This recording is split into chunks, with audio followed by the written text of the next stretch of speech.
कृषक मित्रों नमस्कार। खेतीबाड़ी के कार्यक्रम में आप सभी का अभिनंदन है। हिमाचल प्रदेश पहाड़ी राज्य है। यहाँ के जंगलों में, यहाँ के वनों में अभूतपूर्व संपदाएं मौजूद हैं। औषधीय पौधे, सुगंधित पौधे जो विभिन्न तरह से आज भी हमारे इस्तेमाल में लाए जाते हैं।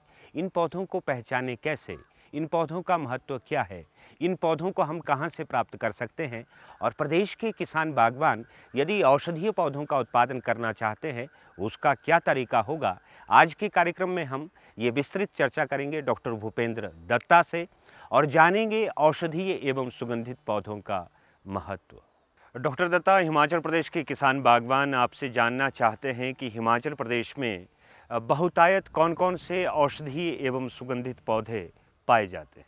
औषधीय पौधे जैसे कि आपको पता मालूम है कि आजकल बहुत सारा इस पे कार्य चल रहा है। हिमाचल प्रदेश को अगर हम कहें तो ये औषधीय पौधों की एक खान के रूप में कह सकते हैं। यह एक खजाना है। हमारे प्रदेश में बहुत से प्रकार की जड़ी बूटियाँ औषधीय पौधों के रूप में प्रयुक्त की जा रही है और न केवल औषधीय पौधे लेकिन सुगंधित पौधों का भी हमारे हिमाचल प्रदेश में एक बहुत ही महत्वपूर्ण स्थान है। हिमाचल प्रदेश की जहाँ तक बात करें, यहाँ पर हर प्रकार की जलवायु हमें मिल पाती है। अगर हम बात करें हमारे निचले क्षेत्रों की, जहाँ पर कि हमारी जो ऊंचाई है, समुद्र तल से ऊंचाई काफ़ी कम है, वहाँ पर दूसरे प्रकार के पौधे जैसे कि आपके अश्वगंधा, आपका कालमेघ, मुलट्ठी, इन प्रकार के पौधों को हम उगा सकते हैं। जबकि हम मिडल हिमालय की बात करें या मिड जोन की बात करें, जो हमारे मध्यवर्ती क्षेत्र है, वहाँ पर हम लवेंडर, रोजमेरी, मेट्रिकेरिया, बबूना आदि की खेती के लिए उपयुक्त है।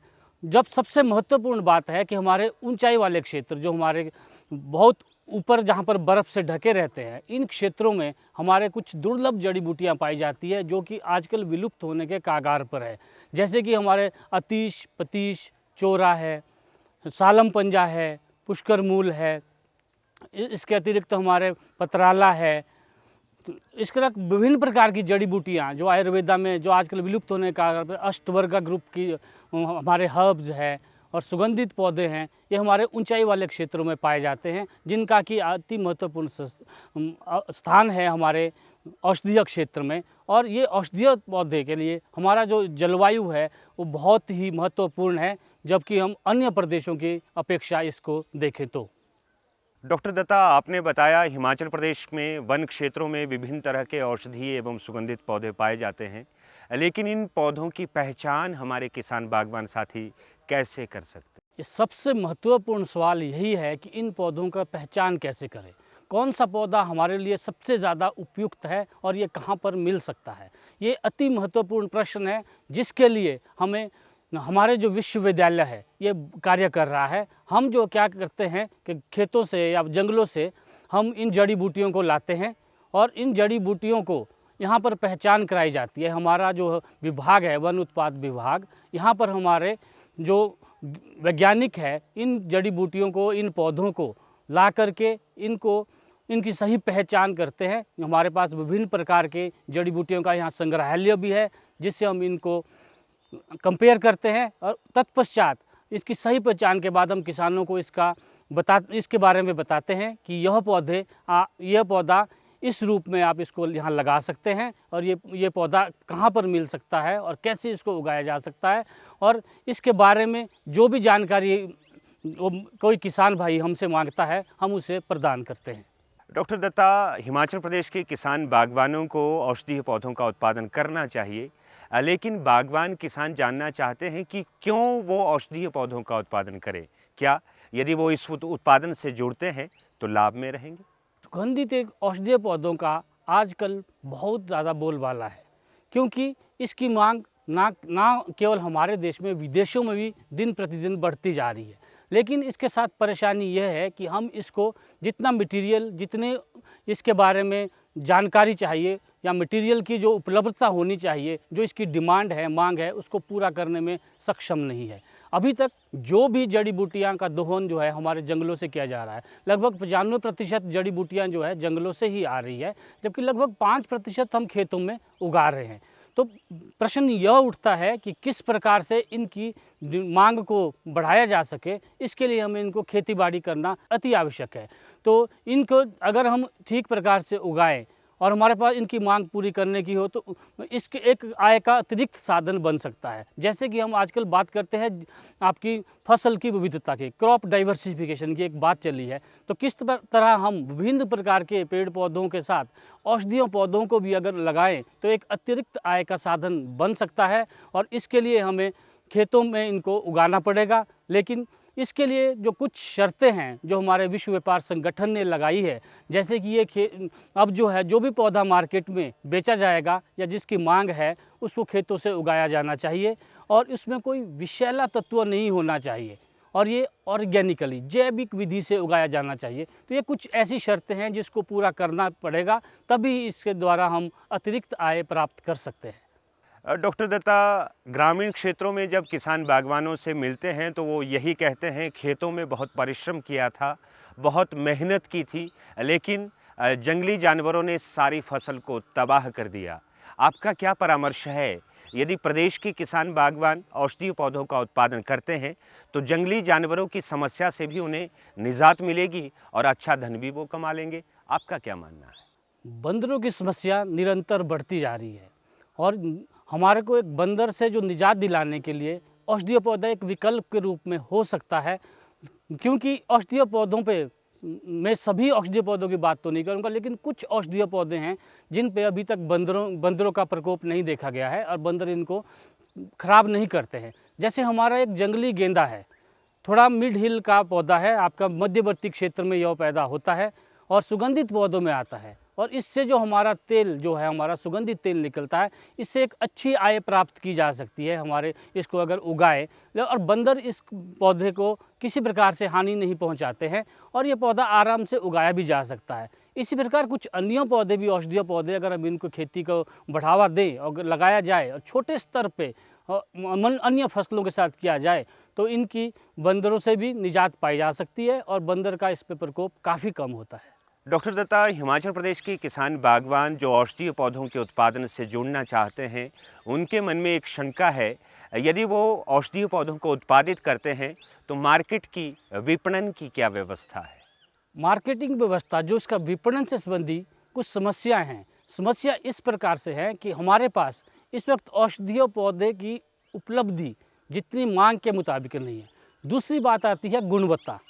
जो भी इंडस्ट्री, जो भी उद्योग इसको खरीदना चाहते हैं, जहां बेच सकते हैं, वो गुणवत्ता की बात पहले करते हैं। तो इसके लिए पहले हमें गुणवत्ता को बढ़ावा देना होगा, इसकी गुणवत्ता बढ़ानी होगी और इसको एक समूह रूप में, एक जितनी उनकी मांग पूरी कर सके उद्योग, उतने उस स्तर पे लाना होगा। तत्पश्चात ही हम इसको बेच सकते हैं। और इसके लिए अगर देखा जाए तो मार्केटिंग या विपणन संबंधी ऐसी कोई समस्या नहीं है, क्योंकि जब भी हम देखते हैं बाज़ार में लाखों नाना प्रकार की जो है आपके दवाइयाँ जो है हर्बल बेस्ड है। आजकल बात चलती है कि हर्बल है, कोई शेविंग जेल से ले लो, एंटी एजिंग आपके स्किन क्रीम्स है या शेविंग जेल है, जो भी है ये सब जो है हर्बल बेस्ड है। तो ये मटेरियल आ कहाँ से रहा है? इसलिए इसकी जब हम बात करें मार्केट की, इसके बेचने की, तो ऐसी कोई इसके साथ समस्या नहीं है। लेकिन समस्या यही है कि हम गुणवत्ता युक्त जो अपना उत्पाद है उसको पैदा कर पा रहे हैं या नहीं कर पा रहे हैं, और किस स्थिति में और कितना उत्पाद कर पा रहे हैं जिससे हम उद्योगों की मांग को पूरा कर सकें।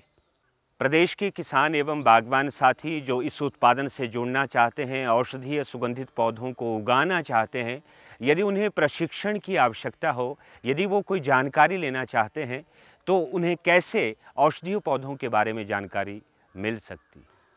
इस विश्वविद्यालय में बहुत ज़्यादा काम औषधीय पौधों पे हुआ है। लगभग पिछले 30-40 वर्षों से औषधीय पौधों पे कार्य चल रहा है। हम ना केवल औषधीय पौधों को सही पहचान, जैसा कि मैंने पहले बताया, कर रहे हैं, इसके अतिरिक्त आप पहचान के बाद हम इनकी कृषिकरण की जो तकनीक है उसको भी बना रहे हैं, उसमें भी काम कर रहे हैं। लगभग 35 ऐसी प्रजातियां हैं औषधीय पौधों की हिमाचल के विभिन्न क्षेत्रों के लिए, जिनके लिए हमने कृषिकरण तकनीक को बना दिया गया है और डेवलप कर लिया है। इसके अतिरिक्त यदि हम बात करें इसके बारे में तकनीकी जानकारी देने के बारे में, तो हमारा जो विभाग है विभिन्न प्रकार के प्रशिक्षण कार्यक्रम हमारे विस्तार शिक्षा निदेशालय के संदर्भ में या हमारे वन उत्पाद विभाग के द्वारा समय समय पर आयोजित किए जाते हैं। और यदि किसी को भी कोई भी जानकारी लेनी हो तो सीधा हमारे विभाग से संपर्क कर सकता है और करते भी रहे हैं। हमारे पास लगभग हर रोज़ किसान और बागवान यहाँ पर आते रहते हैं और हम उनका विश्वविद्यालयों में औषधीय वाटिका है इसका भ्रमण करवाते हैं, क्योंकि जागरूकता एक बहुत बड़ी विषय चीज़ है जिसके बारे में पता होना बहुत ज़रूरी है। जानकारी के बिना औषधीय पौधों का उगाना या औषधीय पौधों के बारे में सोचना भी निरर्थक है। इसलिए हम इनको प्रशिक्षण, जागरूकता और इसके अतिरिक्त आप उनकी कोई समस्या हैं उसका निदान भी समय समय पर करते हैं। और लोगों को यदि किसी को इसका उगाने के लिए बीज या अन्य प्लांटिंग मटेरियल अगर की ज़रूरत हो तो वो भी हम यहाँ से प्रदान करते हैं और लोगों को इसके बारे में जानकारी उनके खेतों तक जाकर देते हैं। दिन ब दिन आयुर्वेद का महत्व हिमाचल प्रदेश के लोग समझ रहे हैं, लेकिन प्रदेश के किसान बागवान औषधीय पौधों का उत्पादन तभी करेंगे जब उनकी आजीविका में भी वृद्धि होगी। आपका संदेश क्या रहेगा प्रदेश के किसान बागवानों? अगर लोग जो है इस व्यवसाय को एक अतिरिक्त रूप से फसलों को उगाएं, औषधीय पौधों को साइड वाइज उगाएं, तो इसके बाद इससे जो है किसानों को अतिरिक्त आय तो पैदा होगी ही, लेकिन जो हमारा क्रॉप डाइवर्सिफिकेशन है, फसल की विविधता लाने के लिए भी एक महत्वपूर्ण स्रोत रहेगा। क्योंकि आने वाले समय में इसकी मांग जो है वो कम नहीं होगी, इसकी मांग बढ़ेगी। और हिमाचल प्रदेश को जैसे हम जानते हैं एक हर्बल स्टेट के नाम से जाना जाता है, और हर्बल स्टेट का तभी फायदा है जब हम इन औषधीय पौधों का संरक्षण करें, इनकी कृषि करें और कृषि के द्वारा इनको मांग को उद्योगों तक पहुंचाएं ताकि हमें अतिरिक्त आय प्राप्त हो सके।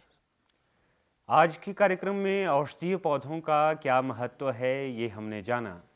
किसान एवं बागवान साथियों, यदि आप भी औषधीय एवं सुगंधित पौधों का उत्पादन करना चाहते हैं, आपको डॉक्टर यशवंत सिंह परमार औद्यानिकी एवं वानिकी विश्वविद्यालय में आना चाहिए।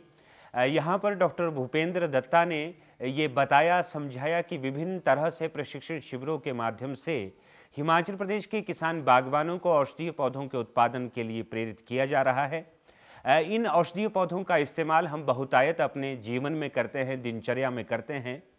यदि आप इन पौधों का उत्पादन करते हैं तो आपके लिए अतिरिक्त आय के संसाधन सृजित हो जाएंगे और आपकी आय में भी वृद्धि हो सकती है। औषधीय पौधों का उत्पादन, सुगंधित पौधों का उत्पादन आप अधिक करें, इसी आशा के साथ दें अनुमति। नमस्कार।